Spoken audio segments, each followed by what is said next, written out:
Hello बच्चों, स्वागत है आप सभी का आपके अपने यूट्यूब चैनल पर। हम पढ़ रहे हैं हेलो एल्केन और हेलो एरीन चैप्टर। आज इस चैप्टर में हम पढ़ने वाले हैं विलोपन अभिक्रिया के बारे में। पिछली क्लास में हमने कुछ त्रिविम एस्पेक्ट्स के बारे में बात की थी, मतलब त्रिविम कुछ परिभाषाएं थी, कुछ शब्द थे, उनके बारे में हमने काफ़ी डिस्कस किया था और मुझे उम्मीद है आप सभी को समझ में आया होगा। तो आज हम बात करने वाले हैं विलोपन अभिक्रिया के बारे में। मतलब जो रासायनिक अभिक्रियाएं हम पढ़ रहे हैं उसी में एक अभिक्रिया है जिसका नाम है विलोपन अभिक्रिया। तो देखो, जानते हैं, समझते हैं कि क्या है विलोपन अभिक्रिया। देखो, यहाँ पर जो विलोपन अभिक्रिया है कैसे संपन्न होती है, देखिए। बीटा परमाणु युक्त हेलो एल्केन, कौन से परमाणु युक्त हैं ये? बीटा परमाणु युक्त, ठीक है। तो बीटा परमाणु में भी हाइड्रोजन आएगा, स्पेशली क्या आएगा? बीटा हाइड्रोजन परमाणु, ठीक है। इसको ठीक कर लेते हैं। बीटा हाइड्रोजन परमाणु युक्त हेलो एल्केन को अल्कोहलिक KOH, याद रखना, इसको साथ रखना है, अल्कोहलिक KOH विलयन के साथ गर्म किया जाता है तो बीटा कार्बन से हाइड्रोजन परमाणु और अल्फ़ा कार्बन से हेलोजन परमाणु का विलोपन होता है, जिससे एल्कीन का निर्माण होता है। किसका निर्माण होता है? एल्कीन का। बीटा हाइड्रोजन परमाणु के निकलने के कारण इसे क्या कहते हैं? बीटा विलोपन कहा जाता है। क्यों कहा जाता है? क्योंकि यहाँ से एक बीटा हाइड्रोजन परमाणु निकलता है। देखते हैं। देखो, वह कार्बन जिससे हेलोजन परमाणु जुड़ा होता है उसे तो हम कहते हैं अल्फ़ा कार्बन, और उसके पास वाला जो कार्बन है उसे हम कहते हैं बीटा कार्बन। जैसे हमको दिख रहा है कि यहाँ पर ये है, इसका नाम क्या हो जाएगा? अगर इसको हम नाम देना चाहें तो ये हो जाएगा ब्रोमो एथेन। क्या हो जाएगा? ब्रोमो एथेन इसका नाम हो जाता है। देखिए, अब इस ब्रोमो एथेन में जो ये पहला नंबर का कार्बन है इसको हम अल्फ़ा कार्बन कहते हैं, और दूसरे नंबर का कार्बन इसको बीटा कार्बन कहते हैं। और इससे जुड़े हुए जो 3 हाइड्रोजन आपको दिख रहे हैं ये क्या है? बीटा हाइड्रोजन है। तो यहाँ से क्या होता है, एक हाइड्रोजन इस बीटा कार्बन से निकलता है और साथ में ये ब्रोमीन यहाँ से निकल जाता है। लेकिन कंडीशन क्या है? हमको यहाँ पर अल्कोहलिक KOH लेना पड़ेगा। ये कंडीशन है यहाँ पर, है ना, ये ज़रूरी है। अब देखिए, अब ये कोई बात नहीं, ये नॉर्मल रिएक्शन है कि अल्कोहलिक KOH लीजिए और जो ये ब्रोमो एथेन है यहाँ से एक हाइड्रोजन निकल जाएगा, Br निकल जाएगा और क्या बन जाएगी? ये एक एल्कीन बन जाएगी, ठीक है। लेकिन क्या होता है, एक से अधिक बीटा हाइड्रोजन परमाणु अगर उपस्थित हो, मतलब कोई भी, जैसे कोई और कंपाउंड हो हेलो एल्केन में, तो अगर उसमें बीटा हाइड्रोजन की संख्या एक से ज़्यादा है तो वहाँ पर जो एल्कीन बनेगी वो सैडजेफ नियम के अनुसार बनती है। मतलब क्या है, एल्कीन 2-3 तरह की बनती है, लेकिन कौन सी एल्कीन जो मुख्यतः रूप से बनने वाली है उसके लिए एक सैडजेफ नामक वैज्ञानिक ने एक नियम दिया, जिससे उन्हीं के नाम पर सैडजेफ नियम कहा गया। देखिए, एक से अधिक बीटा हाइड्रोजन, है ना, ये बीटा हाइड्रोजन उपस्थित होने पर वह एल्कीन मुख्यतः बनती है जिसमें एल्किल समूहों की संख्या अधिक होती है। इसे क्या कहते हैं? सैडजेफ का नियम। तो बीटा हाइड्रोजन उपस्थित होना ज़रूरी है, साथ में वही एल्कीन बनेगी जिसमें एल्किल समूह की संख्या ज़्यादा होगी। देखिए, इस एग्जाम्पल के द्वारा देखते हैं। एग्जाम्पल का नाम है 2-ब्रोमोपेंटेन, है ना। अब इस 2-ब्रोमोपेंटेन में दूसरे कार्बन पर ये पहला कार्बन मान लेते हैं, इसको दूसरा कार्बन, ये तीसरा, चौथा और पांचवा। तो देखिए, जो पहला कार्बन है ये भी बीटा है क्योंकि अल्फ़ा कार्बन के पास वाला है, और जो तीसरा कार्बन है ये भी बीटा है, और दोनों पर देखते हैं तो हमको बीटा हाइड्रोजन दिख रहे हैं, हाँ, सीधा सीधा। अब बीटा हाइड्रोजन किस कार्बन से निकलना है ये सैडजेफ ने बताया। देखो, यहाँ से 2 तरह की एल्कीन हमको मिल सकती है। एक एल्कीन ये है जिसका नाम है पेंट-1-इन, यानी कि पहले कार्बन से बीटा हाइड्रोजन निकल जाए तो क्या बनेगा? पेंट-1-इन। और दूसरा हमारे पास है कि जो ये तीसरा कार्बन है, यहाँ से क्या निकल जाए? बीटा हाइड्रोजन निकल जाए और क्या बन जाए? ये पेंट-2-इन। तो जब हम इसमें देखते हैं कि एक एल्किल समूह ये रहा, एक एल्किल समूह ये रहा, और ये एक एल्किल समूह जिसको हम एथिल कह सकते हैं। तो यहाँ पर हमको दिख रहे हैं 2 एल्किल समूह, लेकिन अगर हम पेंट-1-इन में देखें तो हमें यहाँ पर केवल और केवल एक ही एल्किल समूह दिख रहा है।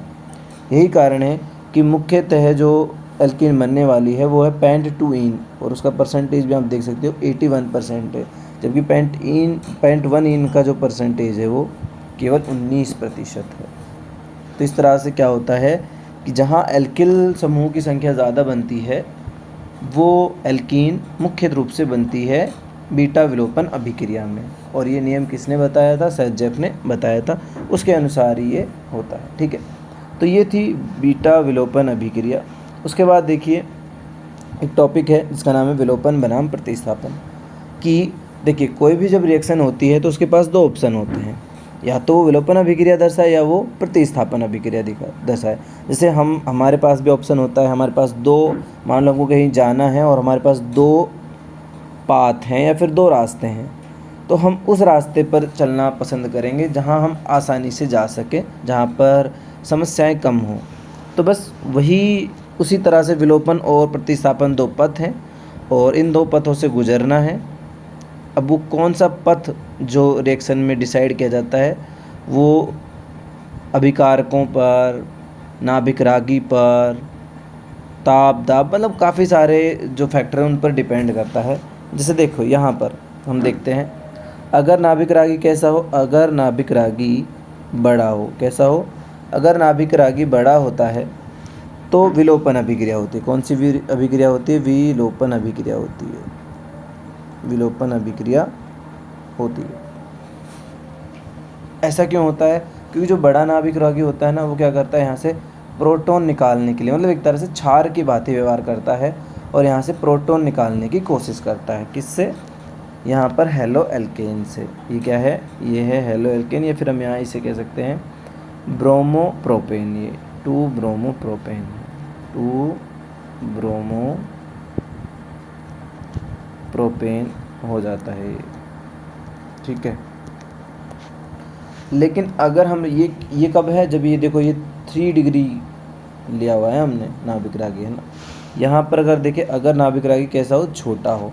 छोटा होने पर जो अभिक्रिया होती है वो कैसी होती है? प्रतिस्थापन अभिक्रिया होती है। और हम जानते हैं दो तरह की प्रतिस्थापन अभिक्रियाएं होती हैं, एक होती है SN1 और एक होती है SN2। तो यहाँ पर ये लिखा भी हुआ है हमने कि बड़ा नाभिक रागी क्षार की भांति व्यवहार करता है, जबकि छोटा नाभिक रागी केवल नाभिक रागी के रूप में ही काम करता है और प्रतिस्थापन अभिक्रिया दर्शाता है। छोटा नाभिक रागी होने पर जो प्राथमिक एल्किल हैलाइड हैं वो SN2 क्रियाविधि शो करते हैं, हम जानते हैं, है ना। प्राथमिक हैलाइड कौन से अभिक्रिया शो करते हैं? प्राथमिक या 1 डिग्री, SN2 स्पेशली। और जो 3 डिग्री एल्किल हैलाइड होते हैं वो SN1 अभिक्रिया करते हैं। सो क्योंकि कार्बोकेटायन बनता है, ये हम पहले ही बात कर चुके हैं। ठीक है, तो ये विलोपन अभिक्रिया थी। यहाँ हमारी विलोपन अभिक्रिया खत्म होती है। अब हमारी जो अगली अभिक्रिया है जिसका नाम है धातुओं से अभिक्रिया। ठीक है, पहली अभिक्रिया थी हमारे नाभिक स्नेही प्रतिस्थापन अभिक्रिया, दूसरी अभिक्रिया हमारी थी विलोपन अभिक्रिया, और अब तीसरी अभिक्रिया है धातुओं के साथ। देखिए ये आपको दिख रहा होगा एक RMGBr या RMGX भी इसको हम कह देते हैं। ये है ग्रिग्नार अभिकर्मक। ग्रिग्नार अभिकर्मक की बात ये होती है कि जो ये एल्किल समूह है ये बेंजीन के साथ सहसंयोजक बंध के साथ जुड़ा होता है। कैसे बंध के साथ जुड़ा होता है? सहसंयोजक बंध के साथ जुड़ा। जबकि जो ये Br आपको दिख रहा है ये मैग्नीशियम के साथ आयनिक बंध के द्वारा जुड़ा होता है। मतलब हम कह सकते हैं ग्रिग्नार अभिकर्म में दो तरह के बंध हमको देखने को मिलते हैं। एक देखने को मिलता है सहसंयोजक बंध, तो दूसरा बंध होता है आयनिक बंध, है ना। तो अभी एक बात आती है कि ग्रिग्नार अभिकर्मक का निर्माण क्यों होता है और कैसे होता है। देखिए ग्रिग्नार अभिकर्मक हम बाद के जो चैप्टर पढ़ने वाले हैं आगे, उनमें बहुत इंपॉर्टेंट रोल अदा करने वाला है। लगभग हर चैप्टर में इससे रिलेटेड कुछ अभिक्रियाएं होती हैं। मतलब ग्रिग्नार अभिकर्मक से हम बहुत सारे यौगिक बना सकते हैं, इसीलिए बहुत इंपॉर्टेंट है। अभी बनता कैसे है?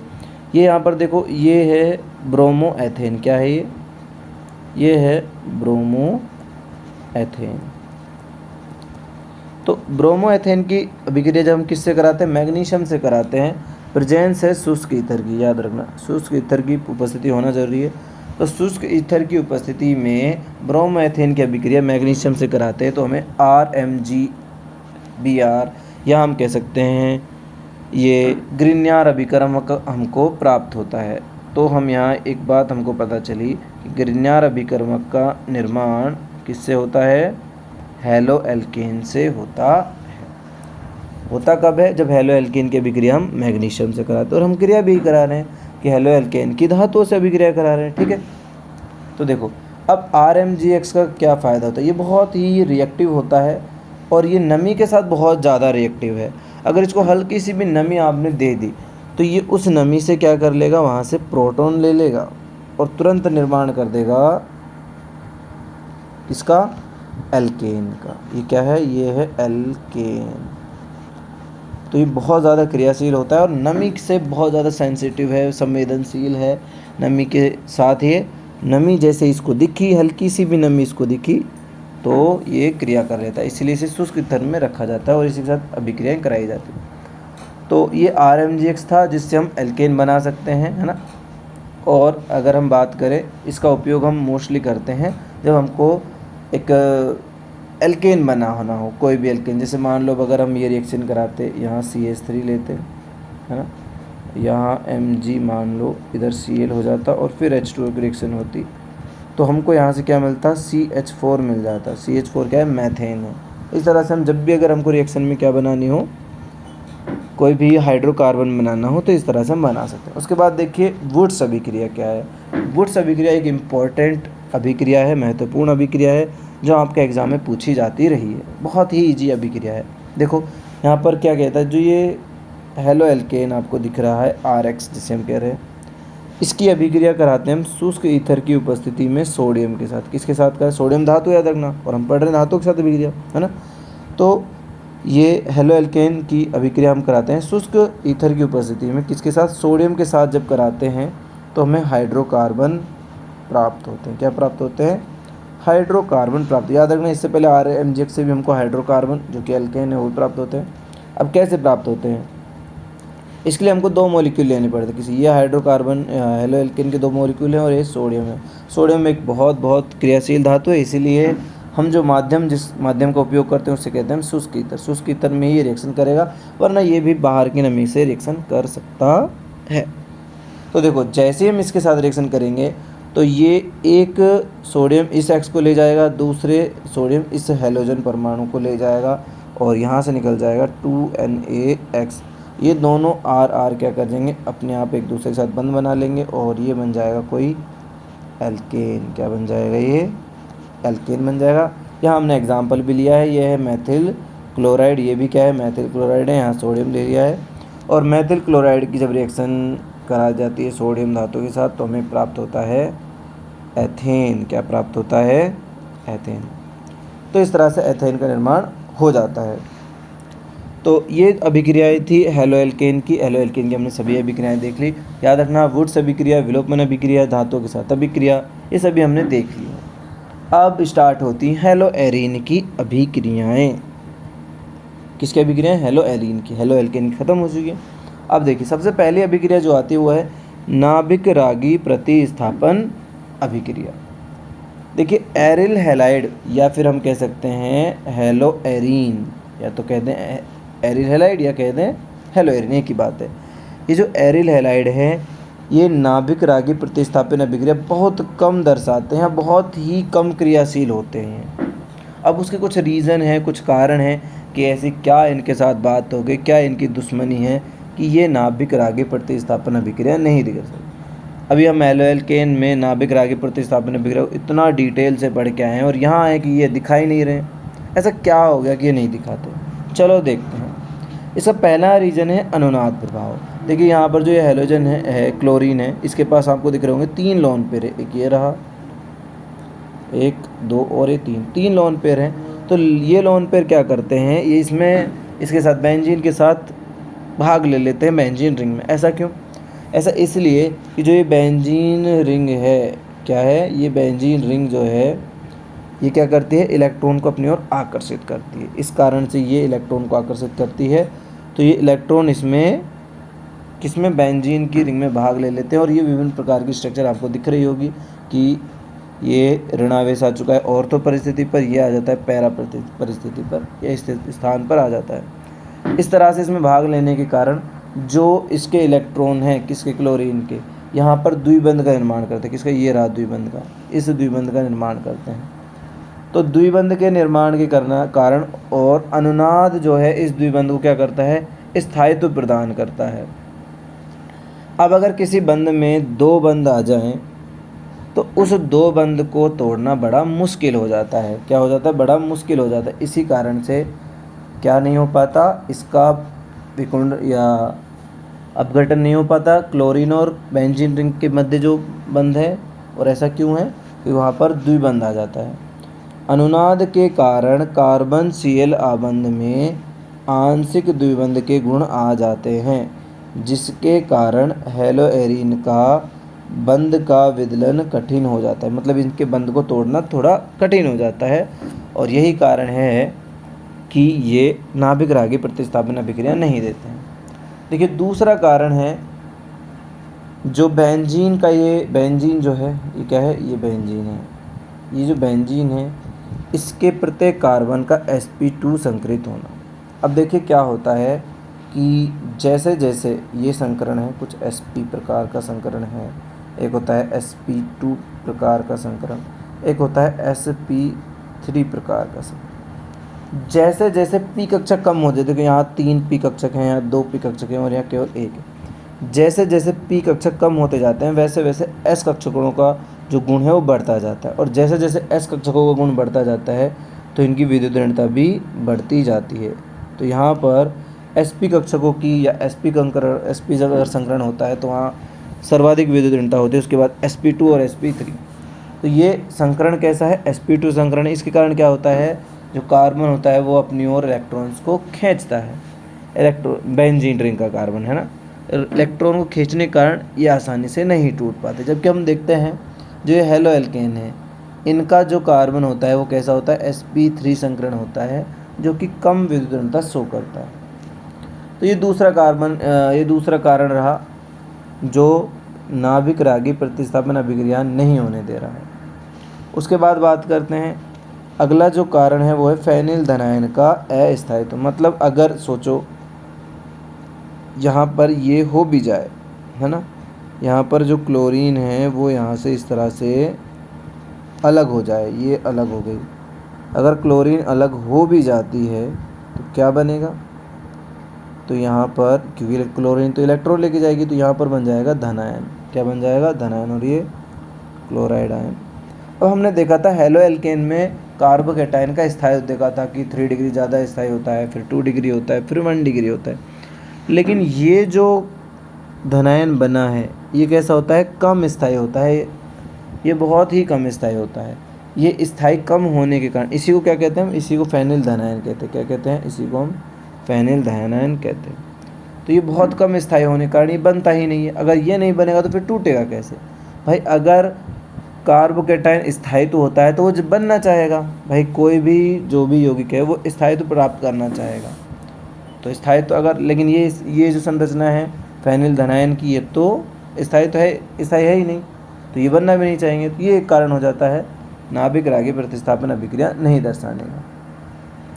फिर भी देखो अगर हम नहीं मानते, हम क्या करते हैं कि इस एरिल हैलाइड या हेलो एल्कीन के साथ, हेलो एरिन के साथ क्या करें, ज़बरदस्ती करें कि नहीं आप ये नाभिक नहीं प्रतिस्थापन अभिक्रिया आपको दर्शानी ही पड़ेगी।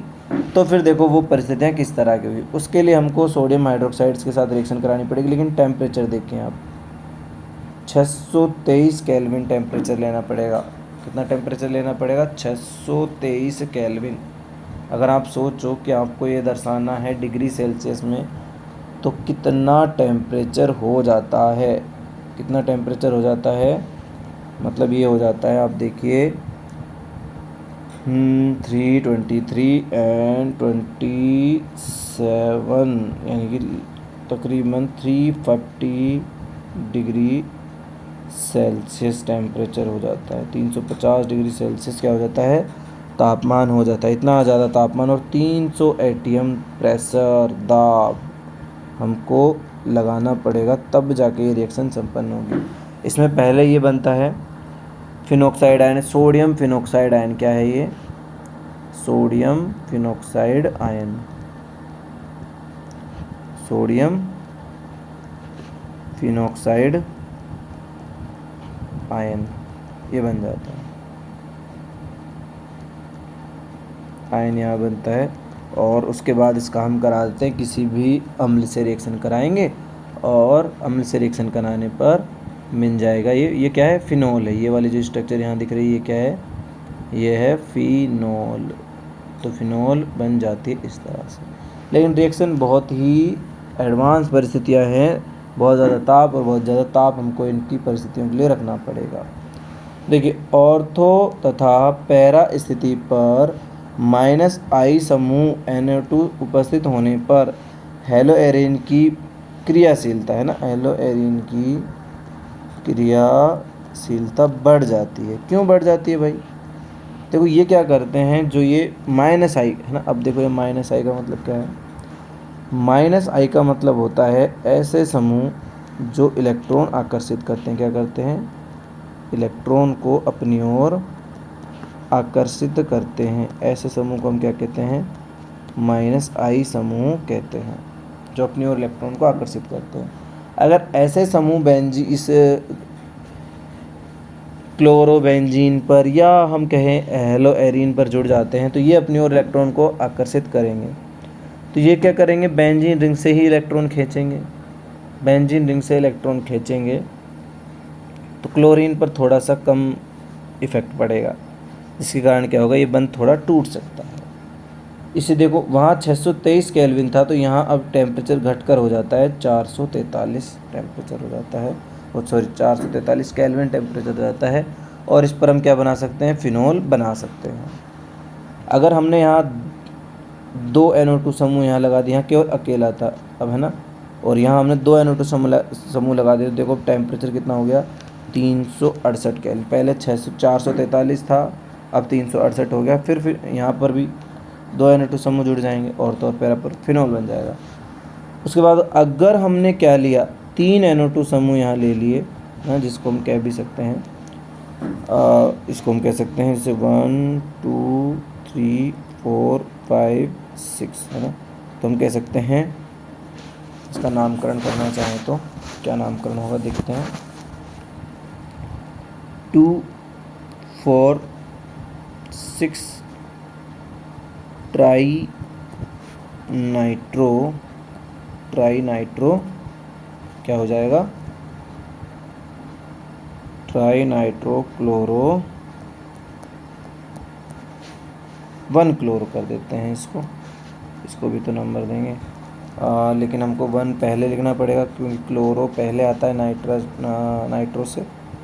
तो वापस से इसका नामकरण अच्छे से कर देते हैं, 1 क्लोरो, फिर 2 4 6 ट्राई नाइट्रो बेंजीन। ये क्या हो जाता है, इसका नाम हो जाता है। ये तो इसका नाम, और इसके अगर हम बात करें तो इसका नाम हो जाएगा, यहाँ हो जाएगा 2 3 4 5 एंड 6। इसका नाम हो जाएगा 2 4 6 ट्राई नाइट्रो फिनॉल, ये इसका नाम हो जाता है। तो यहाँ हमको ख़ास बात जो देखने को मिलती है वो क्या है कि ये अब जो अभिक्रिया है कैसे संपन्न हो रही है, ये अभिक्रिया संपन्न हो रही है मात्र गर्म करने पर। इससे पहले की जो हमने अभिक्रियाएं देखी थी वो अगर अभिक्रियाओं को देखें तो देखो, पहली जो अभी हमारी अभिक्रिया थी इसके लिए हमने टेम्परेचर कितना ज़्यादा लिया था, बहुत ज़्यादा टेम्परेचर लिया था। कितना टेम्परेचर लिया था हमने, देखो 623 केल्विन टेम्परेचर लिया था और 300 ATM दाब लिया था। जबकि अगर हम बात करें कहाँ, जब हमने -I प्रभाव वाला NO2 समूह लिया था तो उस समय क्या हुआ था, उस समय जो टेम्परेचर था वो देखो घट गया था, 623 से कितना आ गया था, 443 केल्विन टेम्परेचर आ गया था। उसके बाद हमने एक और NO2 ऑर्थो कंडीशन पर जोड़ दिया। ऑर्थो कंडीशन पर जोड़ने पर क्या हुआ कि अब जो ये टेम्परेचर था घटकर 368 हो गया। जबकि 3 NO2 समूह जोड़ने से ये और भी इजीली रिएक्शन हो गई, मात्र गर्म करने पर ही ये अभिक्रियाएं संपन्न हो गई। लेकिन क्वेश्चन आता है कि ऐसा क्यों होता है? ऐसा इसलिए होता है कि हमने देखो अभी के जो अनुनाद संरचनाएं देखी थी, कौन सी संरचनाएं देखी थी? अनुनादी संरचनाएं देखी थी, है ना। तो हम कह सकते हैं कि अनुनादी संरचनाएं या संरचनाओं का अध्ययन करने पर ज्ञात होता है, क्या होता है? ज्ञात होता है कि ऑर्थो व पैरा स्थिति पर इलेक्ट्रॉन घनत्व अधिक होता है। क्या होता है? इलेक्ट्रॉन घनत्व अधिक होता है। इलेक्ट्रॉन घनत्व अधिक होने के कारण क्या होता है? जो -I प्रभाव वाले -I समूह ऑर्थो व पैरा स्थिति पर जुड़ते हैं। क्यों जुड़ते हैं? क्योंकि वहाँ पर इलेक्ट्रॉन घनत्व ज़्यादा है और -I प्रभाव वालों को तो इलेक्ट्रॉन ही चाहिए। इसको देख लेते हैं। देखो अभी हमने जो अनुनादी संरचनाएं देखी थी, ये देखो यहाँ पर ये ऑर्थो परिस्थिति, यहाँ पर -I प्रभाव है, और ये पैरा परिस्थिति है जहाँ पर -I प्रभाव है ना। तो ये ऑर्थो परिस्थिति है और ये पैरा परिस्थिति, दोनों पर ही हमने क्या देखा है? माइनस का मतलब होता है इलेक्ट्रॉन का होना, क्योंकि एक माइनस में 2 इलेक्ट्रॉन देखने को मिलता है ना। तो ये जो इलेक्ट्रॉन है, इलेक्ट्रॉन की स्थिति ऑर्थो और पैरा पर होने के कारण ही NO2 समूह यहाँ जुड़ता है, और इनको ये -I प्रभाव वाले हैं तो इनको क्या चाहिए? इलेक्ट्रॉन चाहिए। अब देखिए इसी के कारण यहाँ पर एक दूसरी जो इसकी अभिक्रिया है, इसका नाम है, देखिए उस अभिक्रिया का नाम क्या है? अभिक्रिया का नाम है, नेक्स्ट जो अभिक्रिया है वो है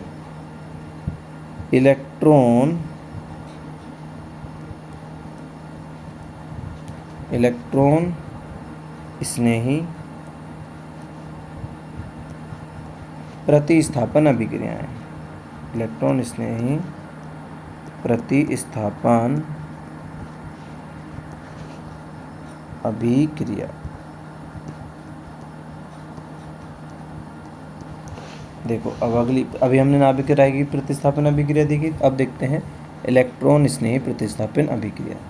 देखो इलेक्ट्रॉन स्नेही जब प्रतिस्थापन अभिक्रियाओं की बात आती है तो उसमें कुछ रिएक्शंस की बात आती हैं। पहली रिएक्शन है जिसका नाम है हैलोजनन या हैलोजनीकरण। मतलब हैलोजन का जुड़ना। हैलोजनीकरण का मतलब क्या है? हैलोजन का जुड़ना।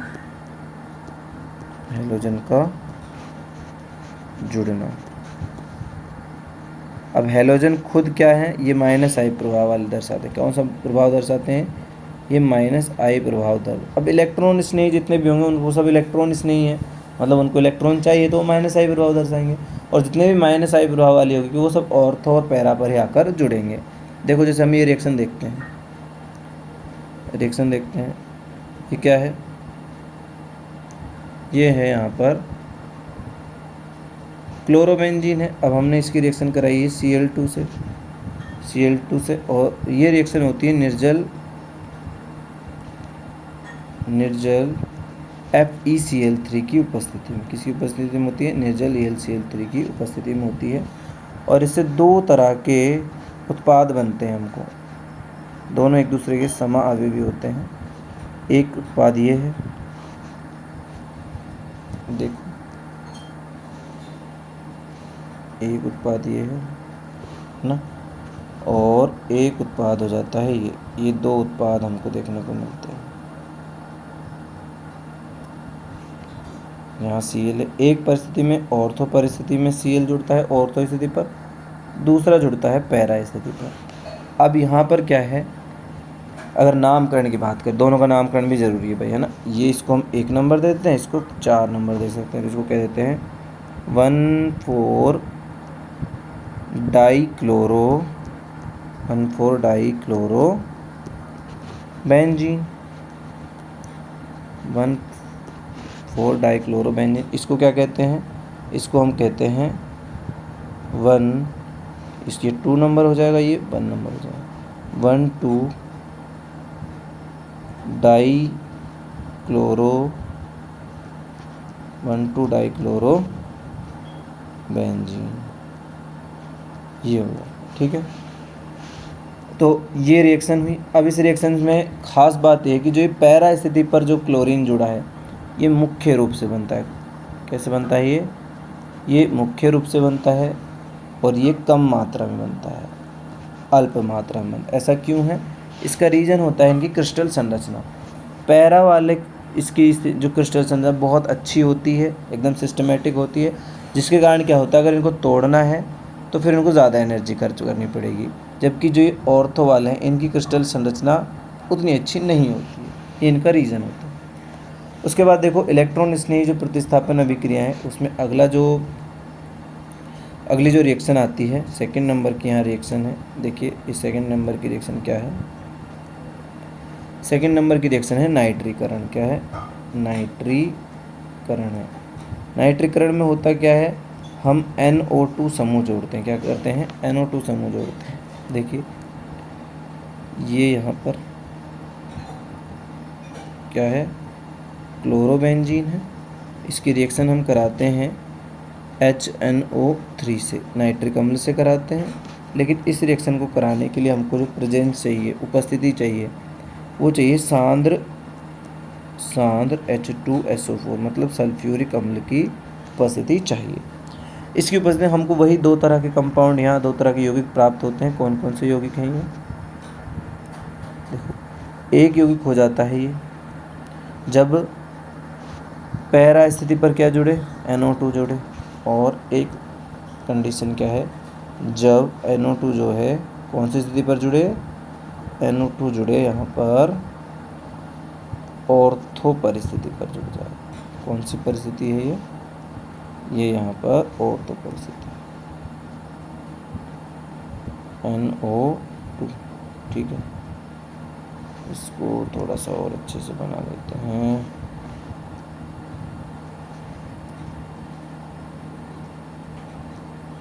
NO2, ठीक है, समझ में आ जाएगा, ठीक है। अब इसका देखो एक बार नामकरण देख लेते हैं। ये हो जाएगा 1,क्लोरो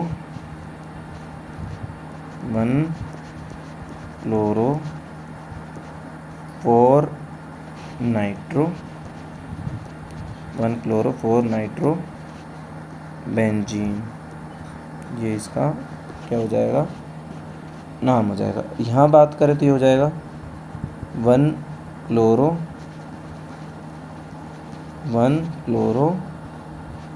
2-नाइट्रो 1,क्लोरो-2-नाइट्रो बेंजीन। यहाँ भी वही है, यहाँ पर भी ये मुख्य रूप से बनता है। ये कैसा बनता है? मुख्य रूप से बनता है। और ये भी, जबकि ये कम मात्रा में बनता है। और इसका भी वही क्रिस्टल संरचना है, इसकी क्या है, रीजन हो जाता है, ठीक है। तो यहाँ पर ये 2 हमारी रिएक्शन कंप्लीट हुई, किसकी, इलेक्ट्रॉन स्नेही प्रतिस्थापन अभिक्रिया की। उसके बाद देखो नेक्स्ट जो रिएक्शन है इसके बारे में देखते हैं। नेक्स्ट रिएक्शन हमारी आ जाती है, इसमें थर्ड रिएक्शन है। थर्ड जो रिएक्शन है वो क्या है, थर्ड रिएक्शन है सल्फोनेशन। क्या है?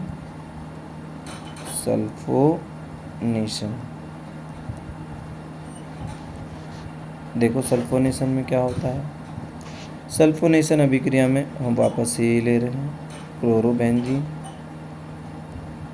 ये है क्लोरोबेंजीन। क्लोरोबेंजीन की यहाँ रिएक्शन हम सिंपल कराते हैं सांद्र H2SO4 के साथ। किसके साथ? सांद्र H2SO4 के साथ अभिक्रिया कराएंगे और इसको गर्म कर देंगे। गर्म करने पर हमको 2 तरह के कंपाउंड मिलते हैं। देखिए एक कंपाउंड ये मिलता है, यहाँ Cl रहेगा, और पैरा जो स्थिति है वहाँ पर जुड़ जाता है SO3H। क्या जुड़ जाता है?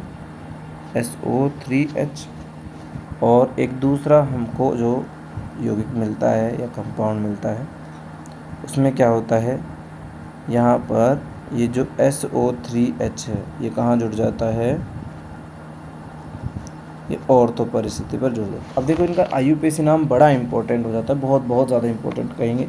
यहाँ पर इस SO3H को हम पहला नंबर देंगे जबकि क्लोरीन को चौथा नंबर देंगे, क्योंकि SO3H एक अम्ल के बारे में बताता है और अम्ल जो होता है वो किसी भी यौगिक में मुख्य क्रियात्मक समूह का रोल करता है। अब ये पहले नंबर पर है और यहाँ ये दूसरे नंबर पर। इस हिसाब से हम इसका नामकरण करेंगे। जैसे देखो इसका नामकरण अगर हम करना चाहेंगे तो हम कहेंगे 4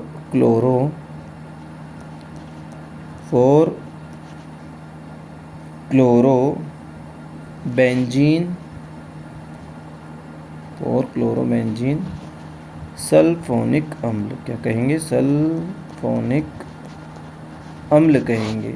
तो ये सल्फोनिक अम्ल है। अभी ये ऐसे ही यहाँ पर इसको हम कहेंगे 2 क्लोरो बेंजीन सल्फोनिक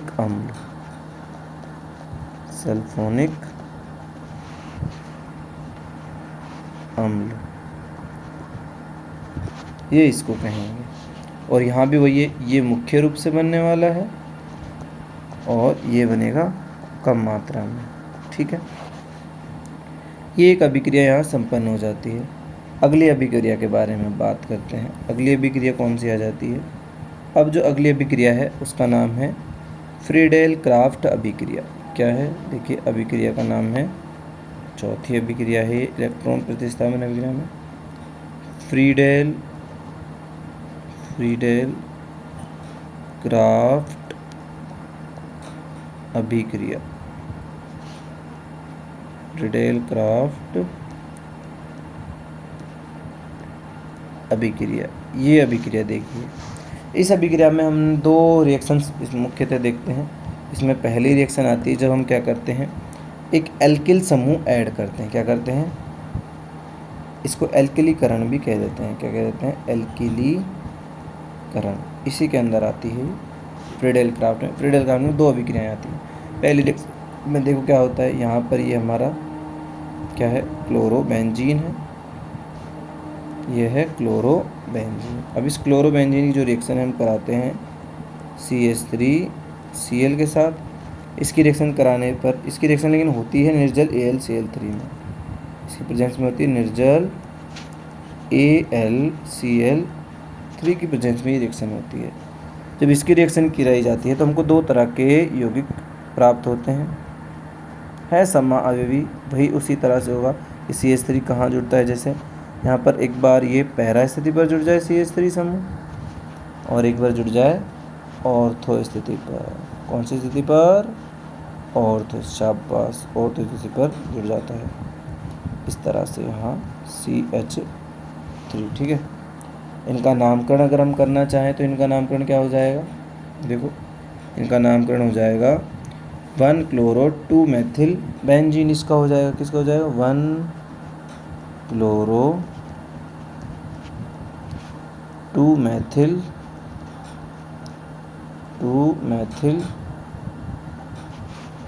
बेंजीन, ये इसका हो जाएगा। और इसकी बात करें तो इसका क्या हो जाएगा?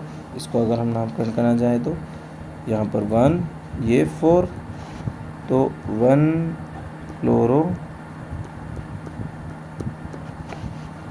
4 मेथिल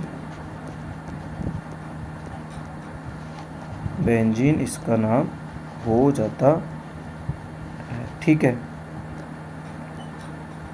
उसके बाद बात करें तो ये मुख्य रूप से बनता है, वही पैरा स्थिति पर जुड़ने के कारण ये क्या बनता है? मुख्य रूप से, और ये कम मात्रा में बनता है। ठीक है, ये अभिक्रिया भी यहाँ संपन्न होती है। अगली अभिक्रिया के बारे में जो इसी का है, फ्रीडेल क्राफ्ट का ही भाग है, वो है एसिलीकरण। इसको हम कह देते हैं, क्या कह देते हैं? एसिलीकरण।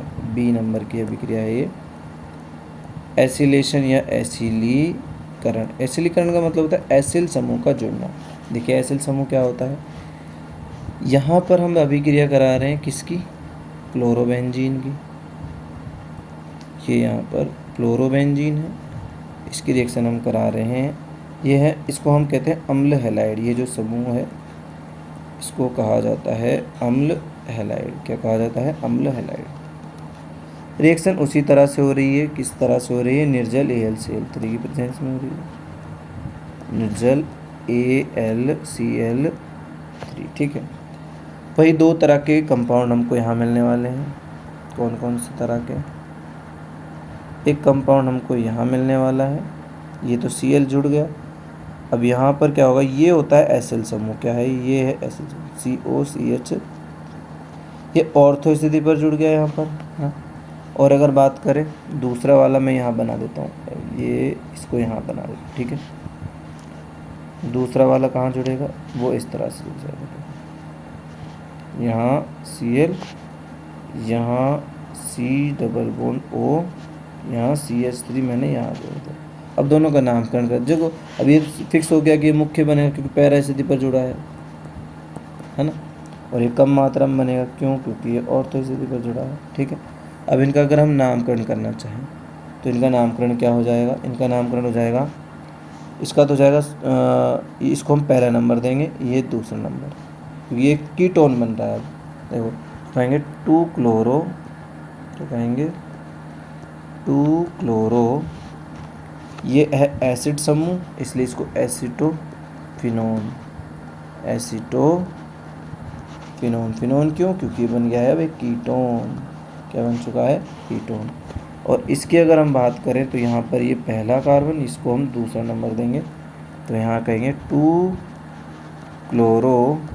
क्या कहेंगे 2-क्लोरो और एसीटोफिनोन। एसीटोफिनोन इसको हम कह देंगे। तो इस तरह से यह अभिक्रिया यहाँ संपन्न होती है, और ये मुख्य रूप से बनता है जबकि ये कम मात्रा में बनता है। तो ये इलेक्ट्रॉन स्नेही प्रतिस्थापन अभिक्रियाएँ थी बेंजीन की, जो हमने देखी, जिसमें हमने सबसे पहले हैलोजनीकरण देखा, फिर हमने नाइट्रीकरण देखा, फिर सल्फोनेशन देखा, और फिर फ्रीडेल क्राफ्ट अभिक्रिया देखी, जिसमें हमने एल्कलीकरण और एसिलीकरण दो अभिक्रियाएँ देखी। ये दो अभिक्रियाएँ के साथ इलेक्ट्रॉन स्नेही प्रतिस्थापन अभिक्रियाएँ संपन्न होती हैं। अब इसके बाद एक रिएक्शन रह जाती है जिसका नाम है धातुओं के साथ अभिक्रिया, और फिर होंगे कुछ पॉली हैलोजन यौगिक, जैसे कार्बन टेट्राक्लोराइड, DDT, है ना, और आयोडोफॉर्म वगैरह। इनके बारे में हम अपनी नेक्स्ट जो क्लास होने वाली है उसमें पढ़ेंगे। तो आज की क्लास के लिए इतना ही रखते हैं, धन्यवाद।